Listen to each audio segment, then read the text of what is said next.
오늘 하나님의 말씀은 시편 130편 1절에서 8절까지 말씀입니다. 시편 130편 1절에서 8절까지 말씀, 저와 여러분이 한 절씩 교독하도록 하겠습니다. 여호와여, 내가 깊은 곳에서 주께 부르짖었나이다. 주여, 내 소리를 들으시며 나의 부르짖는 소리에 귀를 기울이소서. 여호와여, 주께서 죄악을 지켜보실진대 주여 누가 서리이까? 그러나 사경하심이 주께 있음은 주를 경외하게 하심이니이다. 나 곧 내 영혼은 여호와를 기다리며 나는 주의 말씀을 바라는도다. 파수꾼이 아침을 기다림보다 내 영혼이 주를 더 기다리나니 참으로 파수꾼이 아침을 기다림보다 더하도다. 이스라엘아, 여호와를 바랄지어다. 여호와께서는 인자하심과 풍성한 속량이 있음이라. 그가 이스라엘을 모든 죄악에서 속량하시리로다. 아멘. 시편 말씀이 이제 큐티 본문으로 계속 이어지고 있습니다. 여기는 이제 여러분 잘 다녀왔죠? 네. 시편 130편의 이 편의 내용은 11편이 총 15편이 성전 순례시라고 합니다. 이게 이제 120편에서부터 134편까지가 성전 순례 시인데, 이 성전 순례 시에 대한 내용이 15편으로 구성되어져 있습니다. 잠깐 제가 지금 뒤에 소리가 지금 안 나는 것 같은데 잠깐 하나만 확인할게요.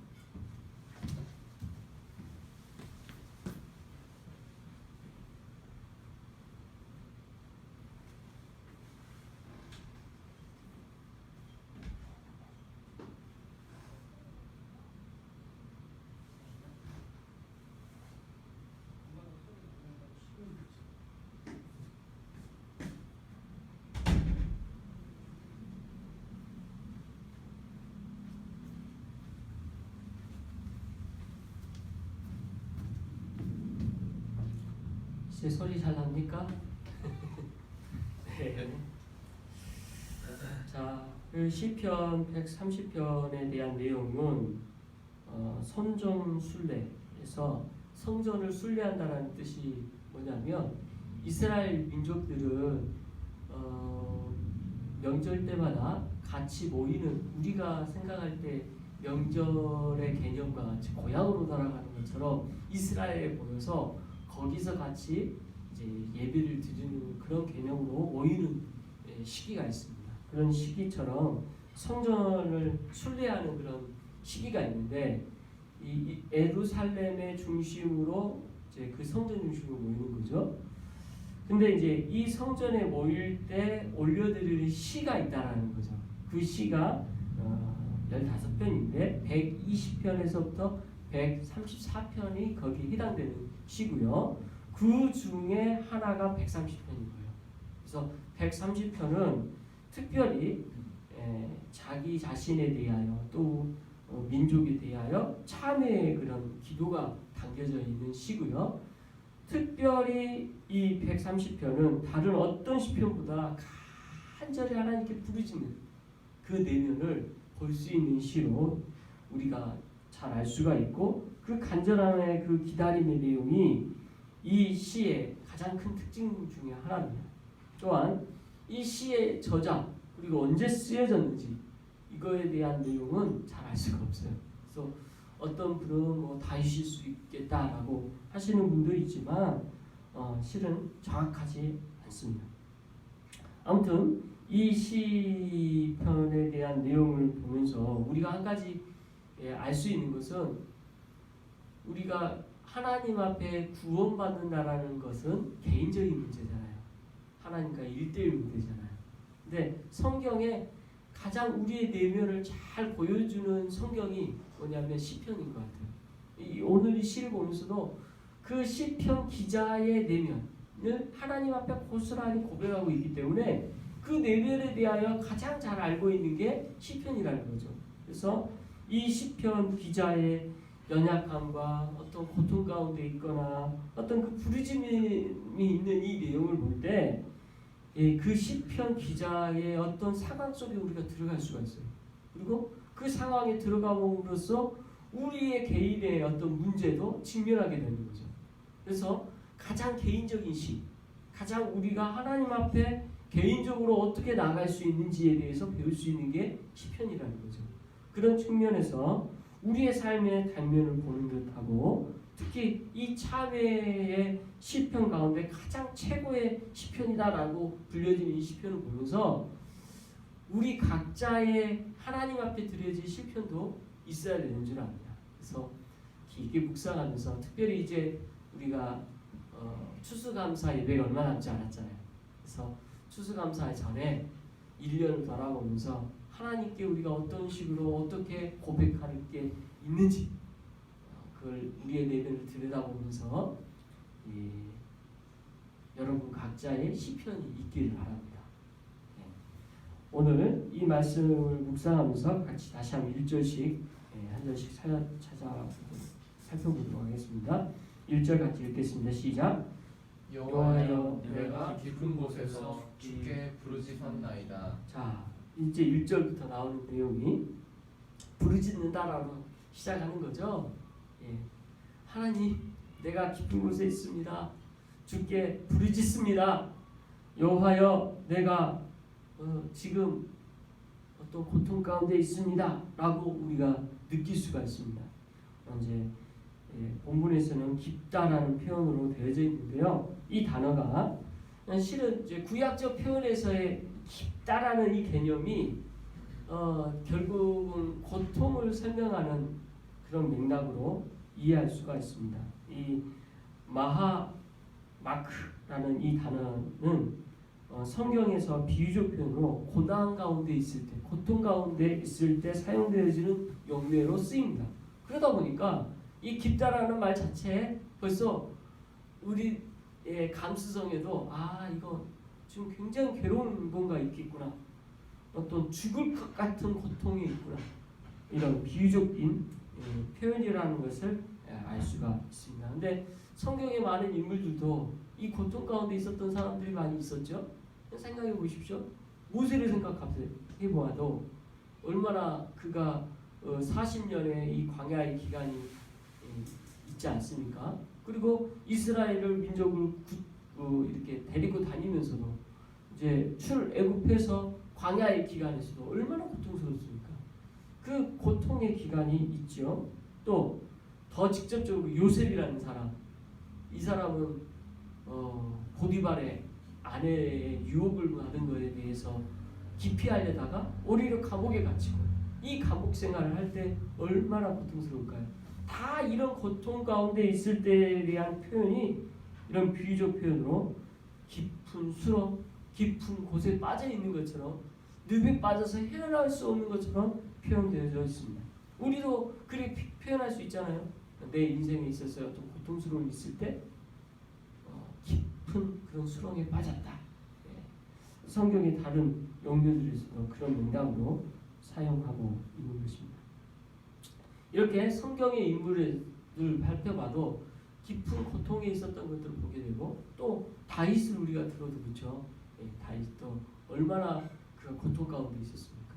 매일매일 사울 왕에게 쫓겼을 때 그 한순간도 마음을 놓을 수 없는 그 상태, 그 상태로 고통을 받는다고 생각을 하면 참 그 고통은 괴로운 거죠.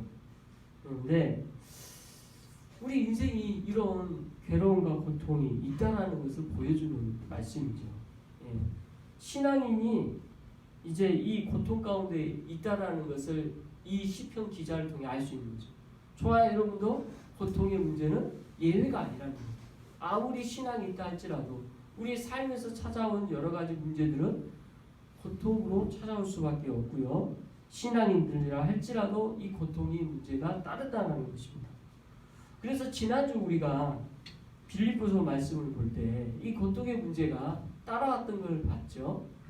빌립보서 1장 29절 말씀 제 주보에도 기록했죠? 같이 한번 봅시다. 같이 읽어봐요. 시작.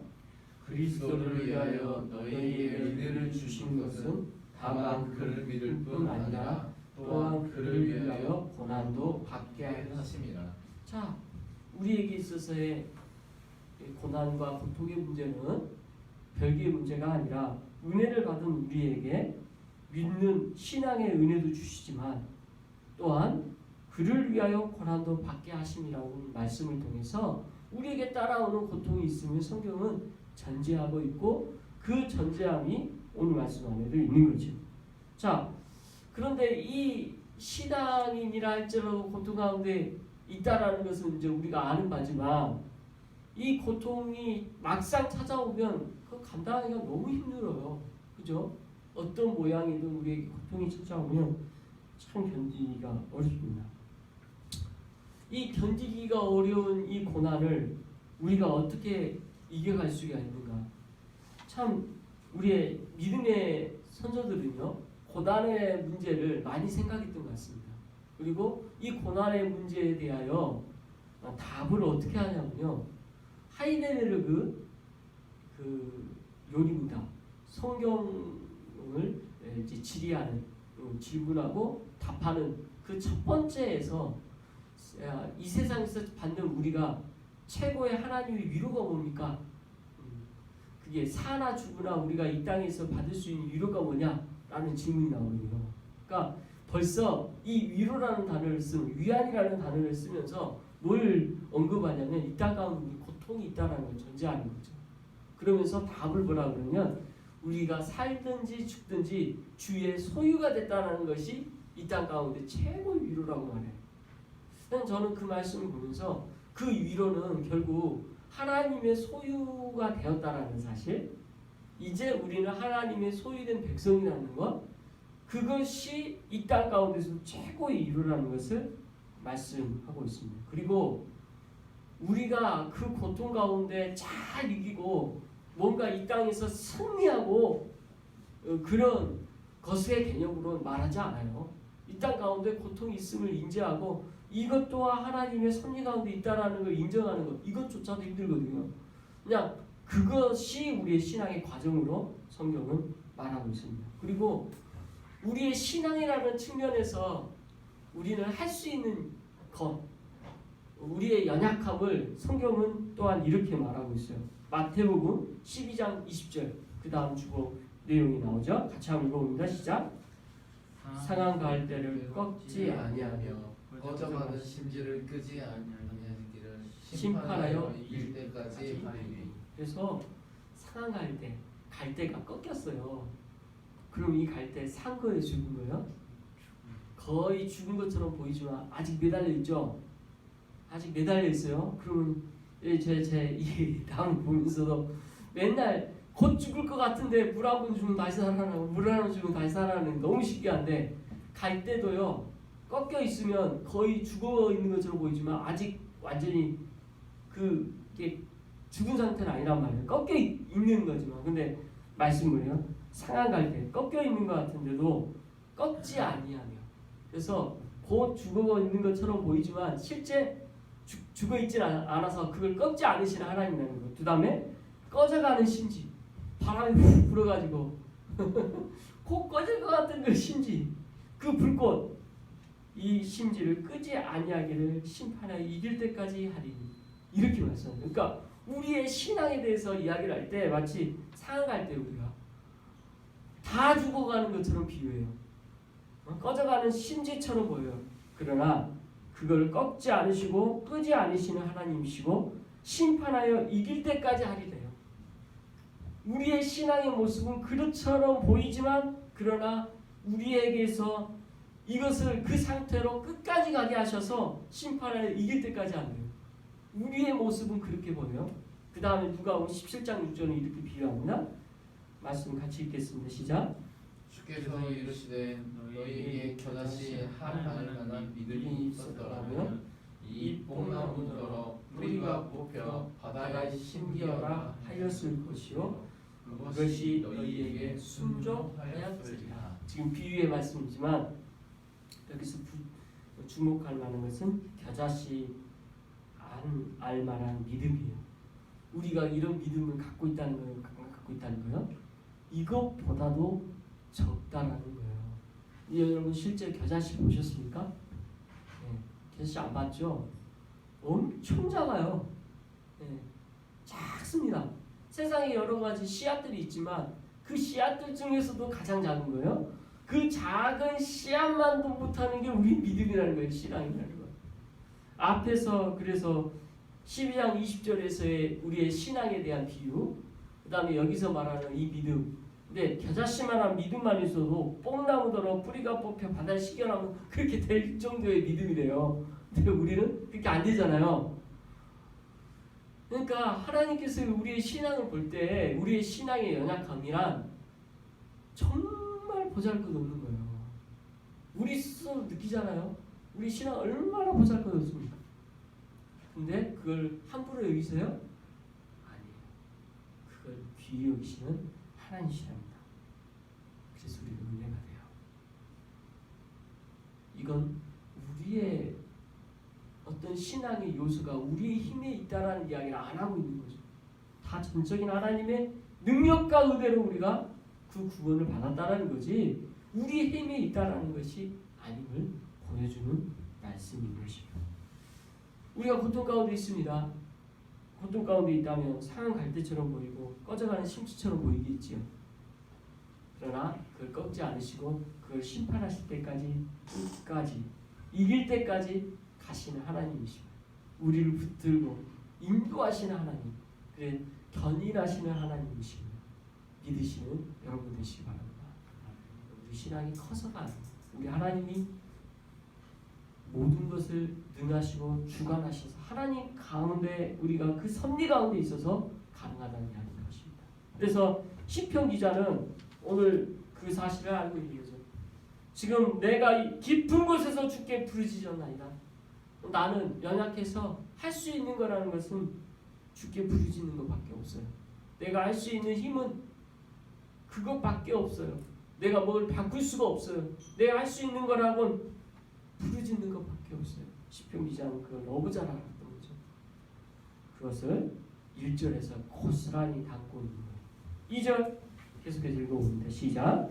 주여 내 소리를 들으시며 나의 부르짖는 소리에 귀를 기울이소서. 자, 1절에 대한 내용의 반복이죠. 근데 이 간절함이 구구절절이 느껴지지 않습니까? 주여 내 소리를 들으시며 내 기도를 들으신다는 거죠. 지금 하나님께서는 우리의 기도에 들으신다는 것에 대해서 이 시편 기자는 확신하고 있는 거예요. 여러분 기도할 때 우리가 가져야 될 당연한 마음은 우리가 구하는 바에 대해서 주께서는 들으신다는 사실을 믿으시기 바랍니다. 들으세요. 어떻게 응답하실지에 대해서는 우리가 알 수는 없지만 우리의 기도를 듣는다는 사실에 대해서는 변함이 없습니다. 거기에 대한 답이 때로는 노일 수 있어요. 우리에 대한 그 기도의 답이 예스일 수도 있어요. 어쩔 때에는요, wait, 기다리라고 하실 수도 있어요. 그 답에 대해서는 우리가 하나님께 어떻게 할 수 없어요. 그러나 들으시는 하나님이라는 것은 확신하시기 바랍니다. 그게 하나님의 선물. 우리의 기도는 들으세요. 시편 기자는 그걸 믿었죠. 들으세요. 내 이 부르짖음의 소리에 들으셨다라는 거, 귀 기울이신다는 사실을 믿었어요. 응답에 대하여 우리는 어떻게 해달라고 답할 수는 없지만 우리는 부르짖을 수 있는 거죠. 내가 원하는 바는 간구할 수 있는 거예요. 그래서 사랑하는 자녀의 기르시는 주님을 확신하면서 간구할 수 있는 여러분 되시기 바랍니다. 자, 이어서 3절 읽어보겠습니다. 시작. 여호와여 주께서 죄악을 지켜보실진대 주여 누가 서리이까. 네, 주께서 죄악을 지켜보실진대 주여 누가 서리이까. 무슨 뜻입니까? 하나님께서 우리의 죄악 모든 것을 아시는 주님 아니십니까? 당신은 내가 잘하는 것도 아시지만 내가 잘못했던 것들 다 아시지 않습니까? 그런데 그걸 다 따진다고 한다면 누가 하나님 앞에 설 수 있겠습니까? 우리의 연약함과 죄악을 목록으로 적어서 그걸 다 드러낸다면 누가 그 앞에 설 수 있겠습니까? 저는 제가 하도 예수님을 안 믿으니까 제가 믿기 전에 한 가지 환상을 보여주실 게 있어요. 그러니까 환상이라고 표현하기도 애매하고 그냥 기도 가운데 있었는데 눈 감고 있는데 내가 아주 어렸을 때부터 지었던 죄들 눈 감고 있는데 이게 눈 감고 있으면 캄캄하잖아요. 근데 그 캄캄한 상태에서 내가 죄 지었던 게 3살 때, 4살 때 지었던 죄부터 막 떠올라요. 처음 도둑질했던 것부터 떠올라요. 그러면서 그게 막 마치 벽돌로 쌓여요. 검은 벽돌로 쌓여요. 막 쌓여요. 엄청나게 많은 죄들을 지었을 거 아니에요, 제가. 그 많은 죄들이 제 앞에 꽉 차 있더라고요. 그래서 이 죄의 모습을 보면서 제가 죄인이라는 사실을 고백하지 않을 수가 없었습니다. 난 죄인입니다. 그리고 죄인이라는 사실로 끝나는 것이 아니라 그때 그 죄의 벽을 한 줄기 빛이 와서 다 깨버리더라고요. 그러면서 그 빛이 내가 바로 예수다 라고 하시면서 이 죄의 문제를 해결하기 위해서 내가 너에게 왔다라고 말씀을 제 안에 알게 해주셨어요. 제가 그 전까지 어떤 질문을 했냐면 예수님이 2000년 전에 나를 위해서 죽으셨다는 사실을 제가 믿을 수가 없습니다. 계속 이 질문을 했거든요. 근데 그렇게 답을 해주시는 거예요. 생각해보세요. 상식적으로 생각하면 2000년 전에 죽으신 예수님에 대해서 우리가 어떻게 상식적으로 믿을 수가 있어요? 안 그렇습니까? 믿는 게 더 이상하죠. 근데 하도 그걸 질문하고 구하니까 예수님께서 제 안에 그렇게 찾아와 주셔서 답을 주시더라고요. 여러분 구하면 답을 주세요. 그렇게라도 해주시더라고요. 그래서 믿을 수 있게 해주셨습니다. 이렇게 주께서 죄악을 지켜보실진데 주여 누가 서리이까? 그 죄의 문제를 예수님이 해결해 주지 않으면 우리는 그 앞에 설 수가 없습니다. 그래서 거기에 대한 답을 4절은 이렇게 하죠. 저는 그렇게 하나님께서 깨달을 수 있는 특별한 경험을 하게 하셨지만 성경 기자도 같은 방법으로 하는 것을 인도하셨어요. 4절 같이 한번 읽어봅니다. 시작. 그러나 사유하심이 주께 있으면 주를 경외하게 하심이니이다. 자, 여기서 사유하심이라는 단어가 오늘날 안 써서 어려워요. 그죠? 사유하다. 이 성경의 표현은 용서하다, 사면하다는 뜻입니다. 살라흐라는 단어를 오늘날은 우리가 용서의 개념으로 쓰고 있는 거지요. 그런데 재밌는 것은 앞에서 그러나라는 단어예요. 그러니까 그러나라는 말은 뭡니까? 지금 앞에 있는 1, 2, 3절에 대한 내용 가운데 특별히 3절 주께서 우리의 모든 죄악을 다 아시지 않습니까? 라고 물으지 않으세요? 그러니까 주님 다 그거 아시는데 그럼에도 불구하고 다 그거 알면도 불구하고 사유하심이 용서하심이 누구에게 있어요? 주께 있습니다라는 고백인 거죠. 그러니까 오늘날 우리의 죄사함 받음에 대한 고백과 똑같은 거죠. 쉽게 말하면 하나님은 모든 죄가 있는 것을 아시지만 그 용서함에 있어서의 그 심판권이 누구에게 있다? 주께 있다는 거예요. 우리의 심판자 되시는 분이 하나님이시고 그 심판자이신 하나님이 제가 뭐라고요? 없다고 하신 거예요. 용서하신 거예요. 사면해 주셨어요. 그래서 이 4절 말씀으로 인해서 많은 우리 기독 신앙인들 가운데 구원에 있어서의 구원함에 대한 은혜를 이 말씀 구절을 통해서 보게 됩니다. 그래서 사유하심이 주께 있으면 주를 경외하게 하십니다. 오늘 지혜랑 설교 말씀을 나눌 때에도 이 4절 말씀을 같이 여러 번 읽게 됐는데 이 말씀 안에 아주 보배와 같은 말씀이 몇 가지가 있어요. 그러니까 사유하심에 대한 것만으로도 놀랍잖아요. 우리의 죄를 용서하신 하나님. 그리고 또 하나는 주를 경외하게 하심이라는 이 단어예요. 경외하다. 이 경외하게 하심이라는 이 단어의 말씀은 뭘 뜻하냐면 결국 앞에서 모든 것을 용서해 주셨으므로 그러다 보니 그 용서함을 받은 우리가 하나님 앞에 경외함으로 나아갈 수밖에 없다는 거예요. 그러니까 마치 저는 이게 생각났어요. 제가 앞에서도 말했지만 제가 예수님이 누구신지 몰랐을 때 죄벽이 쫙 깨지면서 예수님께서 내가 그래서 너한테 왔다. 용서함 받은 것을 그때 아는 거죠. 아, 내 모든 죄를 이렇게 용서해 주셔서 감사합니다. 너무나 감격스러워서 눈물밖에 안 나는 거예요. 내 모든 죄를 용서해 주셨으니까. 여러분 우리 죄를 위해서도 이렇게 용서해 주신 겁니다. 그러고 나니까 이 감격함이 너무 커서요. 이제 나는 무엇을 위해서 살아야 되죠? 나의 인생의 목적이 뭐가 돼야 맞을까요? 라고 질문을 하면서 나를 이렇게 사랑하는데 내가 돈 버는 거 내 인생 목표가 아니다. 더 나는 주님을 위해서 살고 싶다.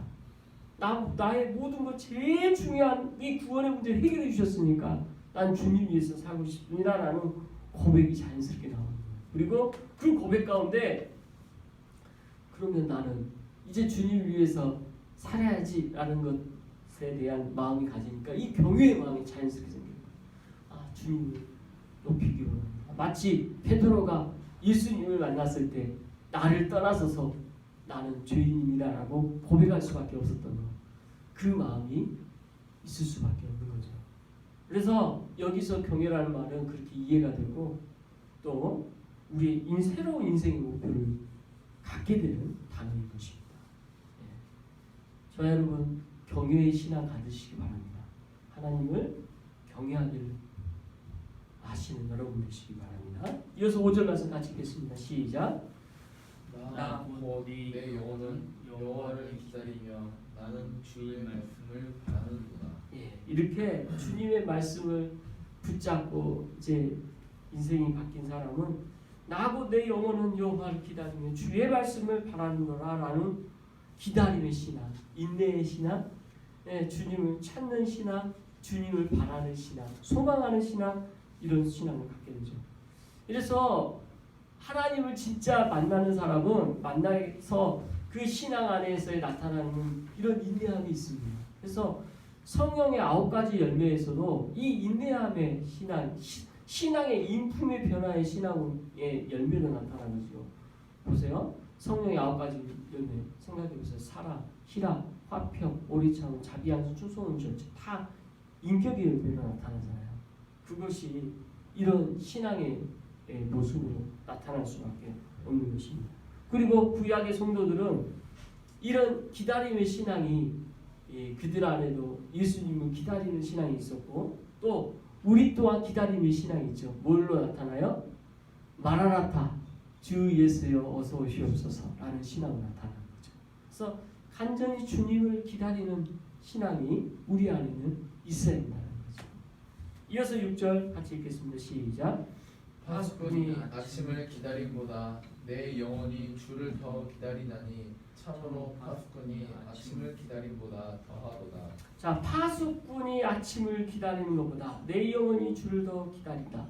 여러분 군대 생활을 해봤으면 아시겠지만 군 생활할 때 우리가 경계근무 다 쓰시잖아요. 근데 저는 장교라 유병근무에서 날 새서 한단 말이에요. 근데 여기서 파수꾼은 그런 개념인 것 같아요. 날새, 그러니까 시간적으로 이렇게 교대하는 게 아니라 하루 종일 밤까지 이렇게 날을 샌다. 여러분 날샌 근무를 서보신 적 있습니까? 그 날샌 근무에서는요, 새벽 오기를 되게 기다리게 돼요. 그 기다림보다 더 주를 기다린다. 근데 이제 우리가 경계 근무를 설 때에 이렇게 이제 여기서의 파수꾼은 뭡니까? 진짜 적이 눈앞에 있는 거잖아요. 적이 눈앞에 있으니까 밤에는 깜깜해서 아무것도 안 보여. 적이 언제 어떻게 쳐들어올지 모르는 그 긴장감에서 지금 아침을 기다린대요. 그 기다림이라는 것은 아무 일 없이 이 밤이 지나갔으면 좋겠다라는 간절함 아니겠습니까? 그 간절함이 내 영혼이 주를 기다리는 것만보다 더 간절하대. 그러니까 좀 와닿습니까? 이 간절함이 보통 간절함이 아닌 거죠. 근데 오늘날 저와 여러분이 예수 그리스도에 대한 간절함을 기다리는 그 기다림이 이래야 한다는 거죠. 그래서 파수꾼이 아침을 기다리는 것보다 더하다. 두 번 반복해서 이 표현을 한 거에 이 기다림에 대한 간절함이 우리 신앙 안에서 있어야 하는 거죠. 마라나타 주 예수여 어서 오시옵소서라는 그 마라나타의 신앙이 우리한테는 있어야 된다는 것입니다. 이어서 7절 같이 보겠습니다. 시작. 이스라엘아 여호와를 바랄지어다. 여호와께서는 인자하심과 풍성한 성량이 있음이라. 자, 여기서 참 여호와를 바랄지어다 앞에서 또 그렇게 바라고도 기다리고도 또 바란다고 또 3번 나오는 거예요. 이 기다림에 대한. 그리고 여호와께서는 인자하심과 풍성한 성량 두 가지의 개념을 같이 연결해서 설명하는데 저는 참 이 인자하다 이 인자의 개념이 너무 좋아요. 인자라는 개념이 어떤 헤세드라는 이 단어 우리 헤세드라는 단어 들어보신 적 있을 거예요. 헤세드 이 인자라는 단어는요. 구약에서 나타난 이 헤세드라는 개념은요. 친절, 인자, 자비, 자애 여러 가지로 설명할 수 있는 단어들이 있지만 근데 더 근본적으로 단어에 설명이 필요해요. 어떤 설명이 필요하냐면 하나님이 약속하신 바를 하나님이 잘 지키신다는 뜻이거든요. 그러니까 사람의 약속은 어때요? 우리들 안의 약속? 여러분 약속 잘 지키십니까? 예. 다 여기 계신 분들은 성실하게 지키시려고 노력하시는 거예요. 그죠? 근데 우리는 연약해서 약속을 그렇게 성실히 지키려고 노력하지만 깨질 수도 있고 연약해서 흔들릴 수도 있어요. 근데 그 약속이라는 개념으로 하나님의 속성을 설명하는데 하나님은 완전하셔서 한번 그가 하신 약속을 어기지 않으세요. 끝까지 지키신 하나님이에요. 그 개념이 인자예요. 쉽게 말하면 그 약속을 하신 것에 대해서 끝까지 성실히 지키시는 분, 변함이 없이 지키시는 분, 무한하시는 하나님. 이 약속을 지키는 게 무한이에요. 지혜가 저한테 찬양의 가사에 인자가 있어서 이게 뭐냐고 설명을 해달라고 할 때 제가 지혜가 그때 무한이라는 숫자를 알았거든요. 그러니까 친구들 사이에 어떤 숫자가 제일 크냐 이게 막 그래서 20, 100, 1000만, 10만, 100만 이렇게 해서 막 조, 그 다음 해, 경 우리가 잘 쓰지 않은 단어들이 나오거든요. 그래서 막 끝까지 가. 근데 그거보다 저 큰 수는 무한. 끝이 없어. 그래서 이 무한이라는 숫자에 대해서 이제 알게 됐죠. 끝이 없는 거. 근데 하나님의 이 인자라는 거, 하나님의 약속하신 것에 대해서 지키시는 것이 끝이 없다, 무한이다라는 설명으로 해줬죠. 이게 제가 즐겨 불렀던 찬양 중에 이 찬양이죠. 주의 인자는 끝이 없고. 그래서 이해가 돼요. 하나님이 이 약속하심이 끝이 없구나. 주의 인자는 끝이 없습니다. 오늘 말씀에서의 이 인자심은 그 뜻이에요. 하나님의 약속하신 바에 대해서 끝이 없이 성실하게 지키시는 하나님. 그리고 풍성한 속량이 있습니다. 우리의 죄사함에 대한 약속에 그것이 풍성하게 죄사함이 있으실 거라는 거죠. 이 두 단어를 연결해서 하나님께서는 우리에게 그렇게 약속하신 바에 대해서 끝까지 지키시고 우리의 죄 용서하시는 데서 끝까지 지키실 거라는 거죠. 여러분 그거 확신하십니까? 네, 확신하시기 바랍니다. 그것이 7절 말씀의 내용입니다. 자, 8절 이어서 보겠습니다. 시작. 그러나 이스라엘을 그의 모든 죄악에서 속량하시리로다. 아멘. 이스라엘이라는 민족은 특별한 민족이었죠. 그리고 그 민족에 대한 기도도 이렇게 이어서 그 민족의 전체가 죄 가운데 있었던 것 또한 하나님께서 속량하실 것에 대한 기대를 가지고 오늘 시편 기자의 이 찬양이 마무리가 됩니다. 좀 우리 개인의 삶의 시편은 아주 맞닿아 있고 우리의 신앙적 고백과 맞닿아 있기 때문에 깊게 묵상하면 묵상할수록 그 의미가 더 진솔하게 와닿고 우리 안에서도 고백되어지죠. 아쉬운 건 우리가 원문 자체를 보지 않기 때문에 시적 특성이 다 사라져요. 번역하면서. 그렇잖아요. 음가가 사라지고 노래가 사라져요. 그게 제일 아쉬워요. 시편에 있어서. 함축적으로 의미를 따져서 딱 그 느낌이 있는데 다 사라졌다는 사실을 인지하시기 바랍니다. 그리고 이걸 부르면서 성전을 순례했다. 나중에 우리 교회에서 필요하면 이 성지 순례 우리도 하는 것도 의미가 있어요. 그곳에 가서 신앙의 우리가 선조들이 어떤 의미로 여기를 돌면서 순례를 했고 고백을 했을까? 인자라는 단어 이것을 기억하면서 무한하게 우리를 용서하시고 사랑하신 것을 기억하면서 죄악에서 속량하실 것을 기억하면서 그리고 그 하나님은 우리를 끝까지 참으시고 인내하신 하나님이라는 사실을 보면서 우리가 주께 부르짖는 은혜가 있으시기 바랍니다. 기도하겠습니다.